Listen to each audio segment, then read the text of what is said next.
Introducing to you first, the challenger on my right, fighting out of the blue corner. Wearing multicolored trunks, fighting out of Jacksonville, Florida. He weighed in at 138 1/2 pounds. His record, 33 wins, 5 losses, and 1 draw, with 25 wins coming by way of knockout. He is currently ranked the WBO #1 junior welterweight world contender. Ladies and gentlemen, please welcome the former WBA, WBO, and IBF lightweight champion of the world, introducing Nate, the Galaxy Warrior Campbell.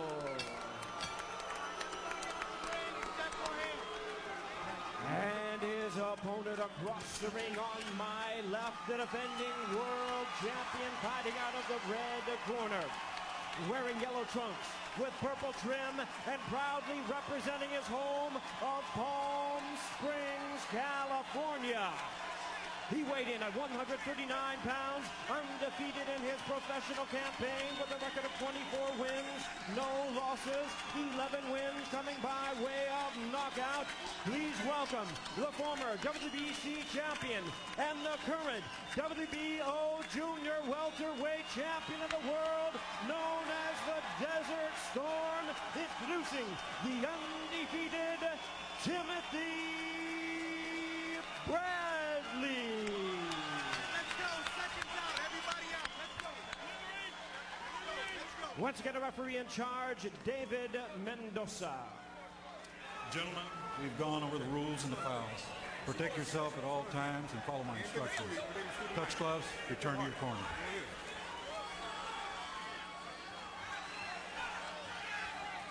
Before the first bell, let's give you the results of our poll question. We asked you what will be the key factor tonight's main event, and here's how you voted. Well, it's interesting.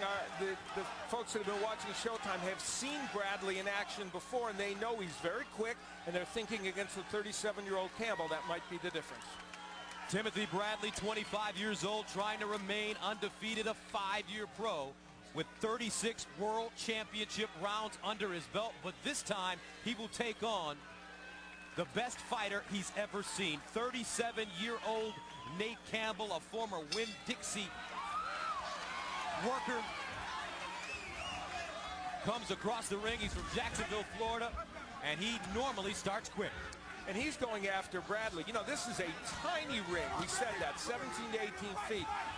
Pretty much controlled probably by the Bradley folks, so they must think that it helps them. Who will it help? That is really an interesting question. And how about this? It's Tim Bradley boxing and Nate Campbell pursuing. See if that continues. And this is where Campbell stayed the entire night against Juan Diaz. He was up close in the pocket and using combinations to wear down the bull. He's a very good inside fighter, Nate Campbell. Campbell looks awfully dry, though, to start this fight.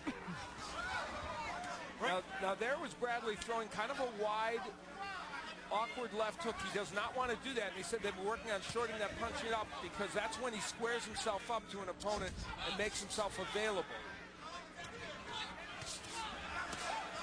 Bradley, a very good inside puncher. He told us that during camp for this fight, he worked on shortening up his punches, especially his left hook, and he wants to keep his right hand up. He told us he's keeping the phone at his ear.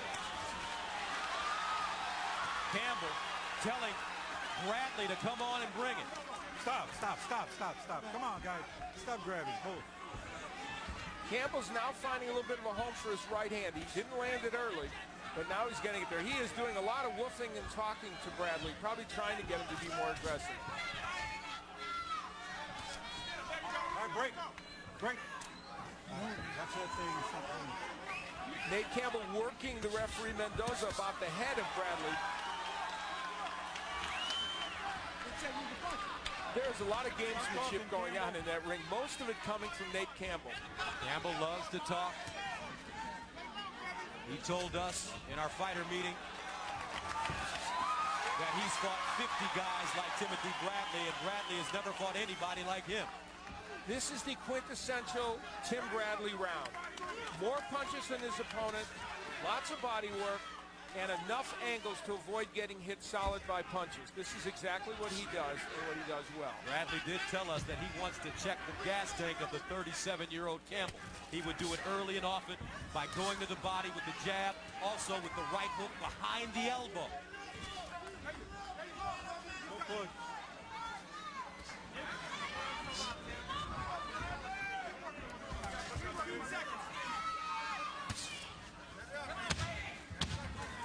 End of the first round, scheduled for 12. Bradley focused. And that will bring us to the keys for this fight. For Nate Campbell, he has to counterpunch effectively, although he's been moving ahead toward Bradley so far in this fight. Working on the inside is important. He hasn't found a way to do that as well as he would like so far. The uppercut is a fight changer for him. That may be his most dangerous weapon against Tim Bradley. For Bradley, whose first round was a blueprint of the keys to victory, using angles very important. He's been doing that. He threw some hellacious body punches early in that round, and Nate Campbell's shaking his head as if to say they're not hurting me, but they're getting to him. And a strong work rate. That's exactly what Bradley did in the first round. He has got to keep punching all through this fight.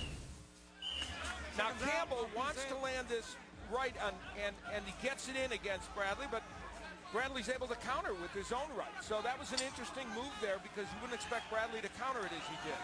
Round 2 scheduled for 12 for the WBO junior welterweight title. Timothy Bradley, the champion, in the gold and purple. Nate Campbell, the challenger, in the multicolored Galaxy Warrior trunks. We're at the Agua Caliente Resort in Rancho Mirage, California. Stop punching. Stop punching. Come on. Grabbing too much. Let's go. There's some body work. Landing on the arms of Nate Campbell.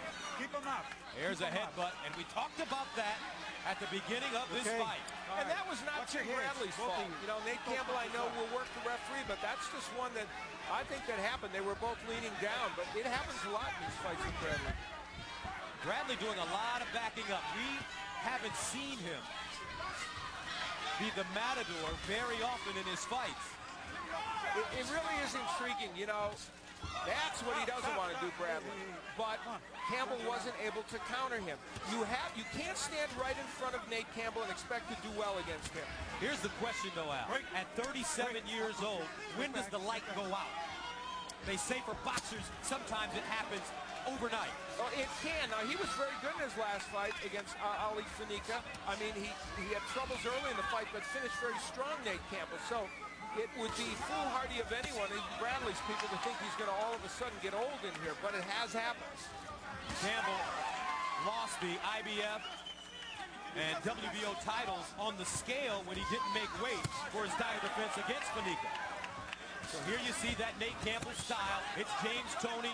It's Floyd Mayweather Jr. He's got his left hand down and his right hand up, trying to make Campbell, trying to sucker Campbell to throw that right hand. Yeah, you get your shoulder position so that somebody tries to throw the right, and in reality, they can't hit you with the right. But what Bradley's doing on the inside is working very effectively, and he's not allowing Campbell to come up with those uppercuts.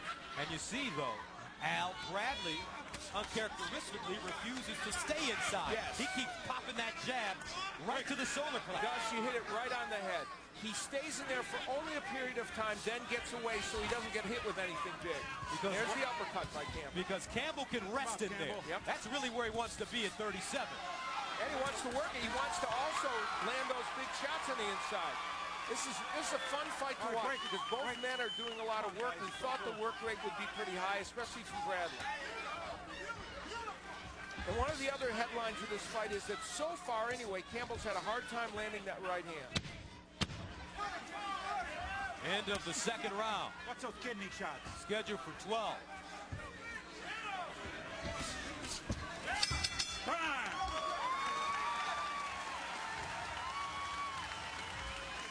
Showtime Championship Boxing Super 6 World Boxing Classic comes to you from Europe on October 17th.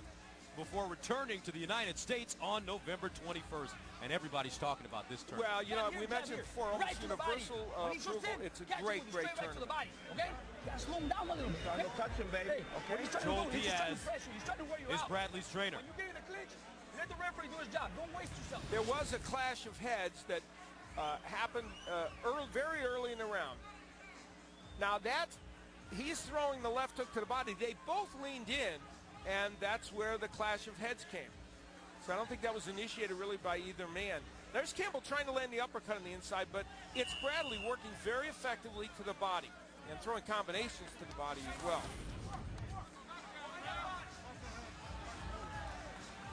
The Agua